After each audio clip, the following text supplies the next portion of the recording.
Today has been a super trying day. Not only frustrating, personally and even business-wise, but even just to try to do this video and be obedient slash try to get my end-of-day thoughts out of my head so that on a nervous system level, I can attempt to get a halfway decent night's rest. Guess I just wanted to get on here and share my thoughts when it comes to like what abandonment really looks like. You're gonna hear my son snoring. He's enjoying his sleep, which is good, and I can't wait to get there. But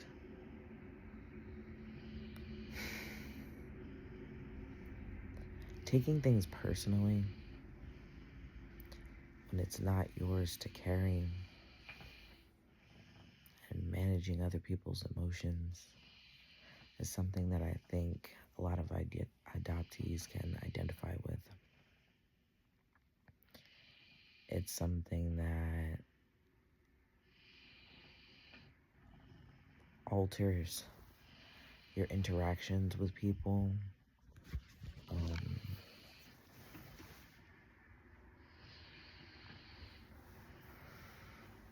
Kind of dictates how you even perceive or receive yourself. And if you are an entrepreneur, I mean, one thing about owning your own business is that it's going to show you. And there's no space or place for you to be able to run and hide. Regular 9-to-5 jobs, I found them as being very good distractions.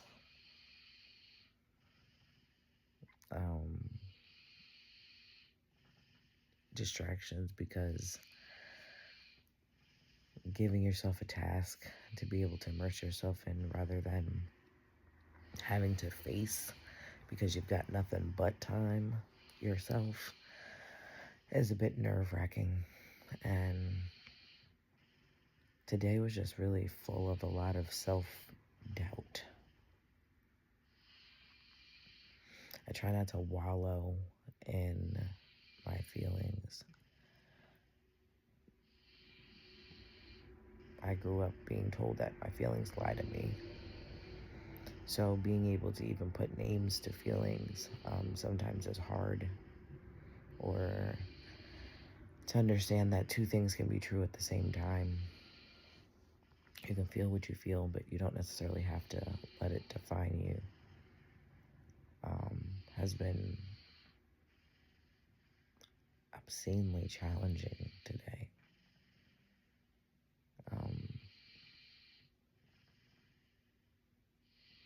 I'm in a space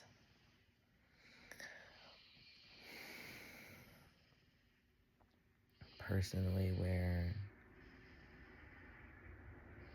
I'm learning to set boundaries, but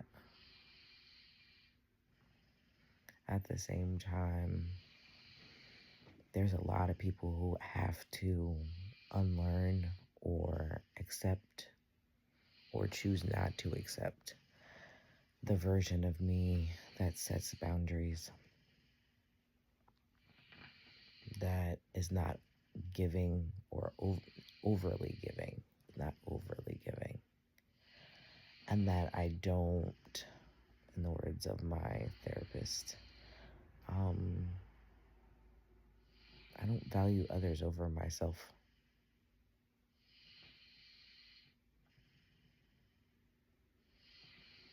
I don't know. I hate how interactions with people. Like, for instance, when we think about the initial reaching out to birth family, especially parents, and what that rejection feels like. I remember having a conversation with my mother, my adopted mother. I don't ever really call her that at all. I've always called her my mother, but right now that's such a complicated relationship, and what rings in my head right now, or most of the time when I think about her, is one of the last things that she said to me, and it was that she doesn't have a daughter. Um, I guess I'm gonna sit with that for a minute.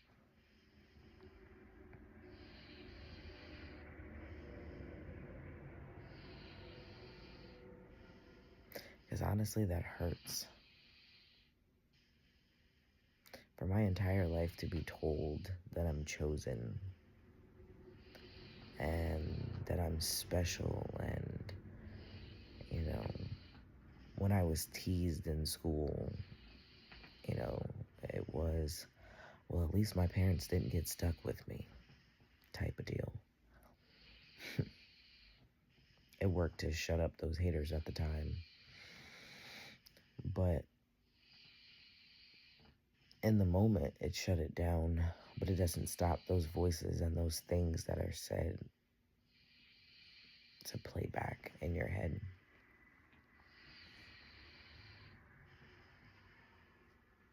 And I don't know, it's a really hard nut to swallow, to acknowledge and accept that the very person that, that raised you, mainly, was telling you that, your place is permanent, but to feel now that it's temporary, to lose a lot of family friends because it was like they had to choose sides.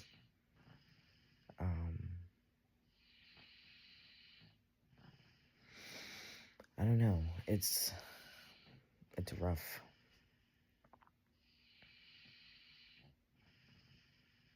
I want to show up to family functions, but I feel like it's no longer my family.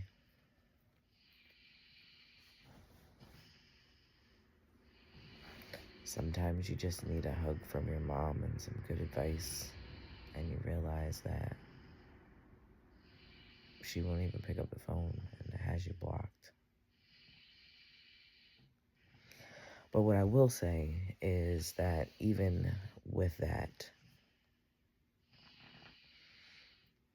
God has given me some amazing people that check on me, that claim me and call me theirs. Excuse me.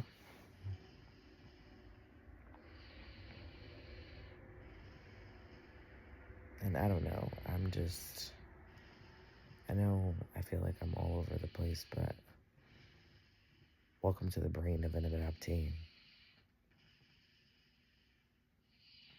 where there's tons of feelings and thoughts that are going on all at the same time. And especially when you're aware of those feelings, you can put names to those feelings. When you've been doing some work, you're more conscious about the words that come out, how you perceive things,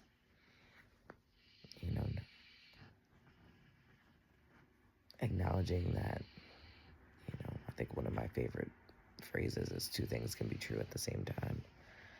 That, you are okay, but you're also not okay. I don't know, today was a day that I was not really okay.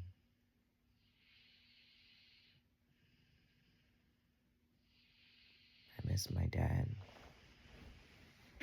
I hate how there's a lot of relationships right now in my life that are requiring me to accept people for who they are, not who they portrayed themselves initially to be.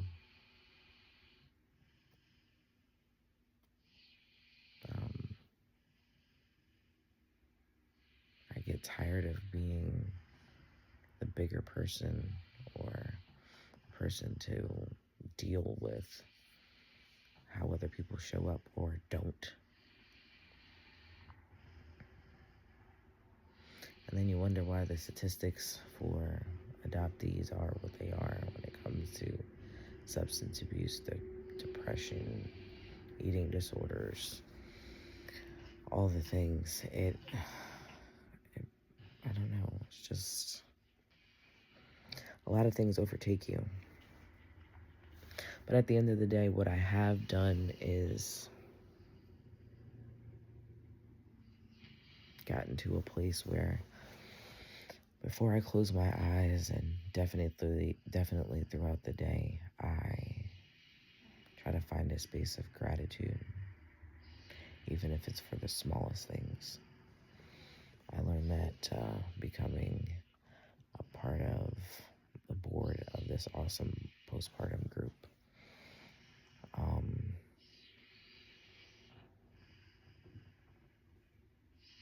so I guess when I end these, I will end these with one thing that at least I'm grateful for.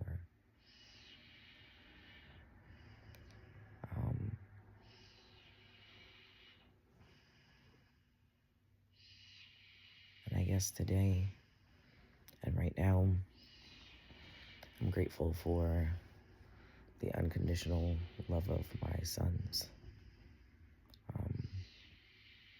I always say when my oldest son was born, which now today technically is his 16th birthday. Today, 16 years ago, was the first time that I ever was actually related to someone.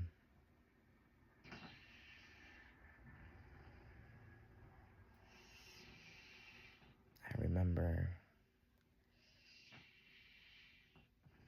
the overwhelming feeling of becoming a mother, and then the sheer disappointment of looking into his face and not being able to recognize myself. God has a sense of humor because he looks exactly like me now. But then I was struggling to find myself in him, find myself in me, know what identity meant.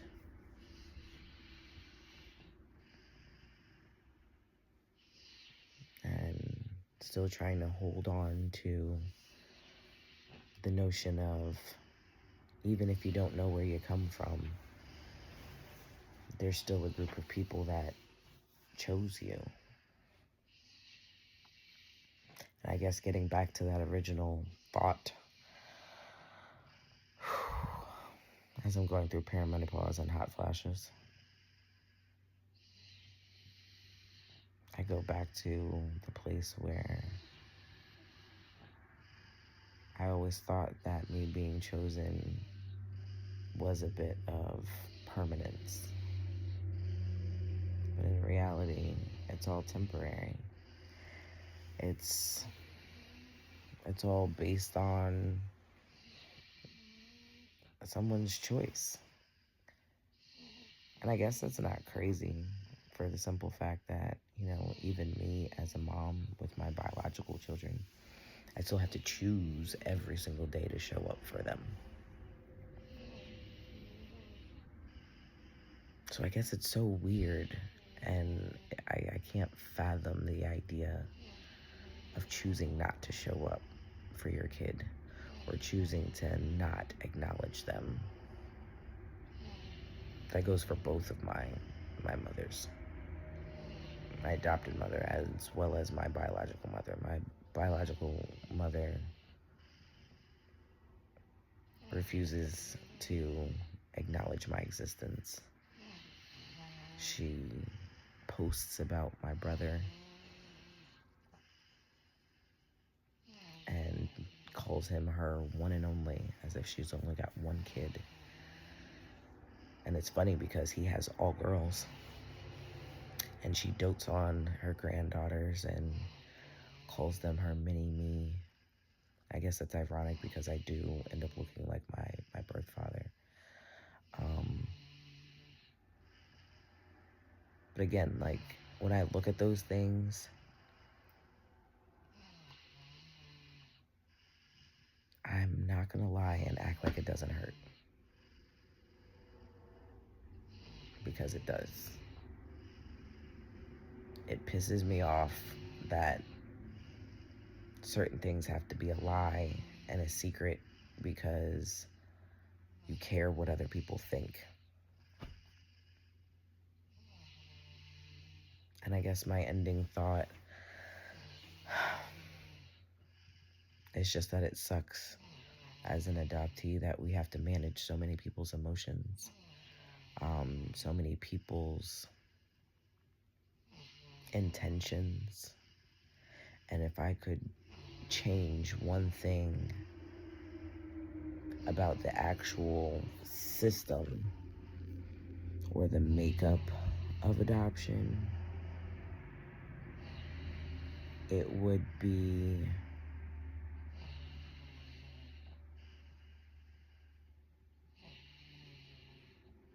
that the process for adoptive parents needs to change.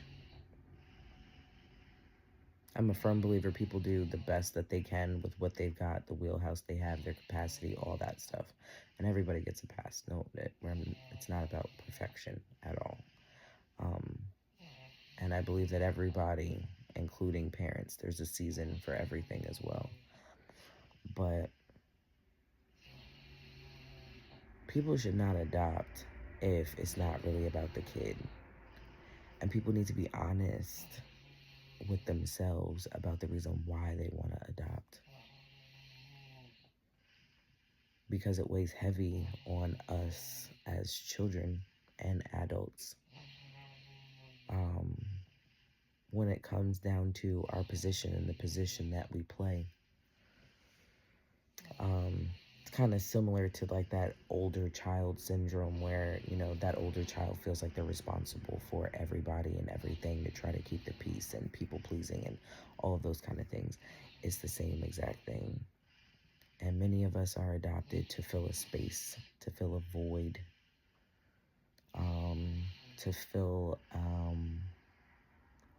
a need, or even go as far as to say an entitlement. Like, there are some women that believe that they're meant to be parents, and if they cannot have children in a natural sense, then adoption is the next way to go. And it's crazy because adoption is always the last resort. I can't tell you how many people I hear go, I would never adopt a kid. Like, I would want my own. If I couldn't have my own, then I just wouldn't do it.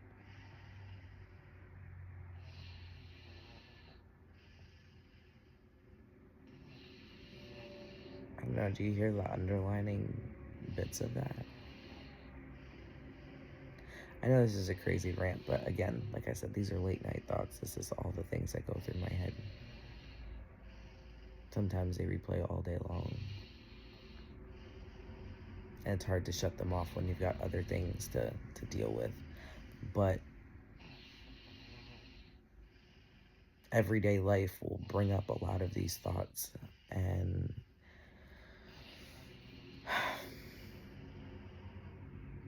it's the what you do with them at the end that matters. So I spend a lot of time in prayer, honestly. God has never honestly let me down. He's been so good and so faithful, and has really shown me, especially in this last year, how chosen I really am in his sight. And I think that that's all that really matters at the end of the day. That's something that I carry with me in the spaces where I think about relinquishment and abandonment.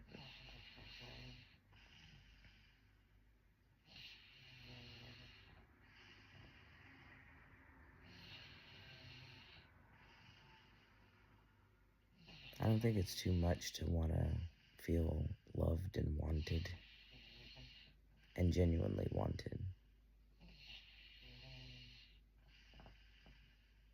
Not for what you can do for someone, not for a space you can fill, not for how you make someone feel, not what you can provide, whether that's financially, spiritually, emotionally, physically, sexually, all of those things. Adoptees at times, find a space of, I know definitely for me,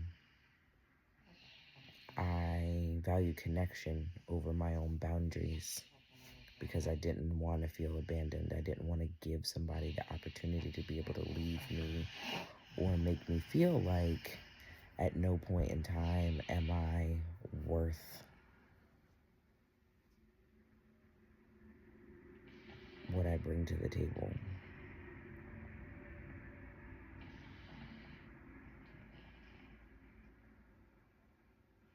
But again, this last year has been huge in me really realizing who I am, seeing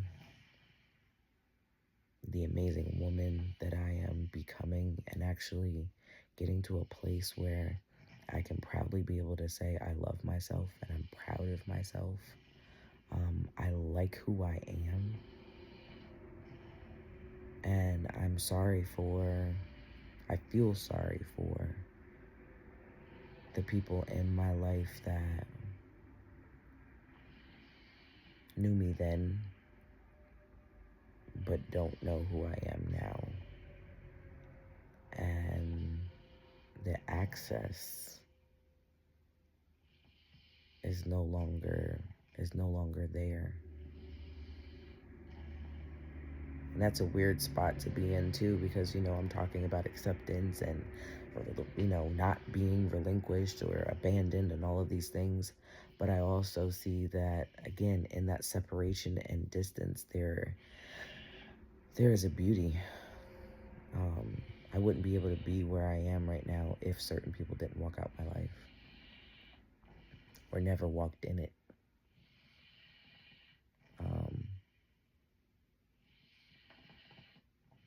So I guess I'll end that there.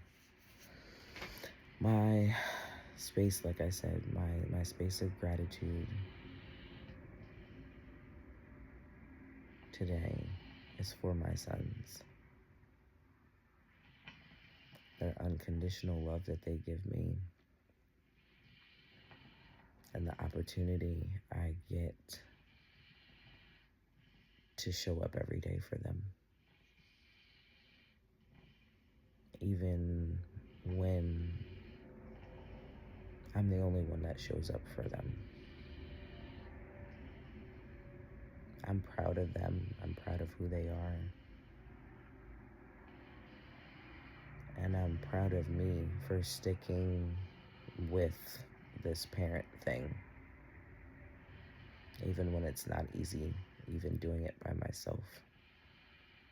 Being a primary parent in this crazy country and raising young Black boys.